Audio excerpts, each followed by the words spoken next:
Thank you, Deborah, and thanks to InvestNI as always for inviting me along to talk about the social media trends that we can expect to see in 2023 and that you need to be aware of in your business. And I suppose in any modern business, you need to have the ability to adapt, you need to have the ability to change to consumer behavior, and that's very apparent for the topic of social media in particular.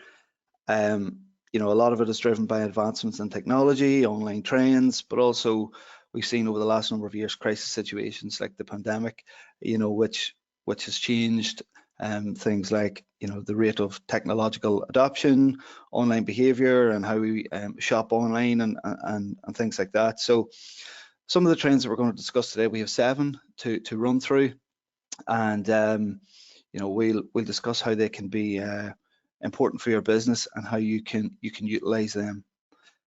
So as Deborah says, my name is Declan Murdoch. I'm from Brilliant Red Digital. You know, we specialize in social media and other digital marketing activity. And again, delighted to be here today to present this webinar to everyone on today. The first trend we're going to look at is not strictly and solely related to social media. It's related to everything digital, and that is the phasing out of the third-party cookie.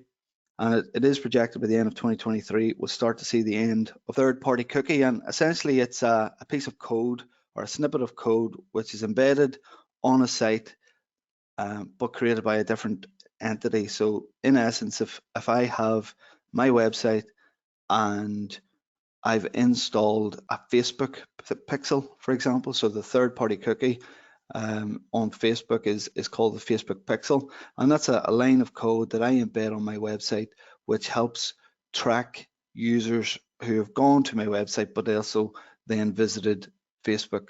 And what I can do is then target those users that have been on my website via Facebook. Businesses have been using these third-party cookies for a long time, as I said, to track website visitors, improve user experience, and collect data, which then helps me target them with ads. So you're targeting ads to the right audiences, and I think we've all been, I'd say, victim to that. You know, where we visited a website and then, you know, the website has followed you around on social media for a few weeks or months or whatever it is. So, you know, really clever and really useful tool for advertisers.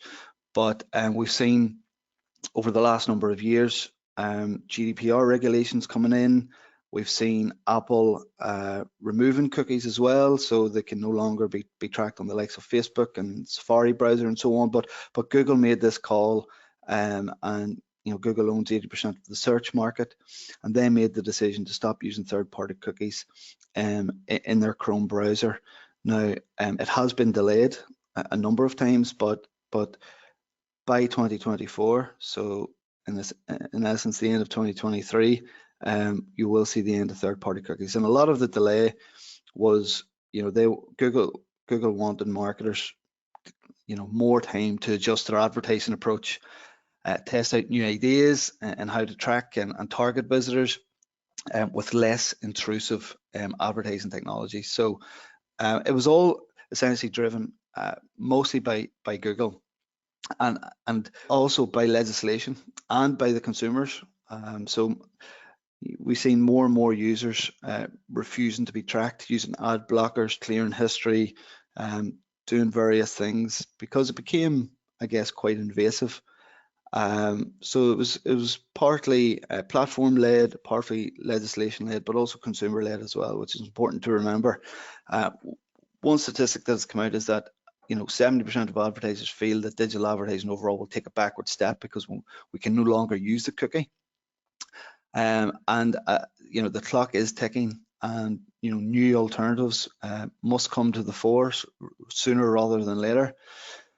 And the big question is, how will brands track customers, but also trying to create that personalized experience without that knowledge? So what we were able to do before with third-party cookies is, you know, make tailored messages and make tailored ads on social platforms, you know, based on their behavior on our websites. We can no longer do that. So as a business, what can you do to try and combat the phasing out of third-party cookies. So there's a number of things you can do. Social listening tools. So there's social listening tools like BuzzSumo, Social Mention, Hootsuite, which will give you tools to dive into consumers' interests, lifestyle choices. That can help close the gap on where third-party cookies sort of left off. So we need to be aware of that. Keep an eye out over the next year for new solutions to emerge. And one of the solutions that is emerging, and it's being driven by Google, is Google Analytics 4. So Google's Universal Analytics. So anyone that has used Google Analytics before will have probably used Universal Analytics. That is being phased out again, partly because of this, third-party cookie being phased out. Google Analytics 4 is being introduced in July, and Universal Analytics has been switched off. And what Google Analytics 4 does is basically uses artificial intelligence and machine learning and predictability to track people on your website. And that is one of the solutions that might emerge, which may help combat some of this, but there will be other solutions emerging, and it's important to keep an eye out for those types of things. Another thing that you can do is revisit how you can leverage first-party data that you're currently collecting. So first-party data is data that you've collected on your own website. So it's things that your own website does.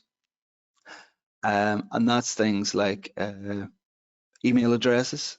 It's also things like if somebody has logged into your website, then you can retarget them with things they've left in their basket, content that they've read, products that they've viewed, services that they've viewed. So there are tools already available for that, and it's really revisit how you can leverage that and connect it to social media to prioritize those content strategies, that's going to help you, continue to collect relevant audience data. And that's what a lot of companies have been doing. They've been building email lists.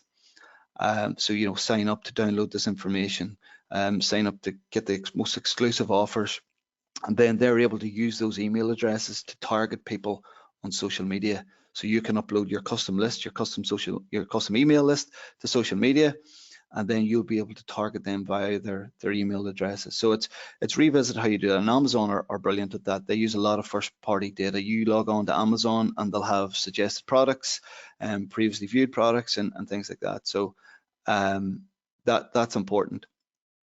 I'll just mention Google's Privacy Sandbox. So this is more a developer aspect of it, and it's an initiative led by Google to create a set of web standards for websites, so websites can access user information without compromising privacy, and that's what it's all about. We're moving away from tracking individuals, and we're now about tracking groups and segments of people. So third-party cookies is going to phase out, and it's going to have a huge impact, particularly on advertising on social media.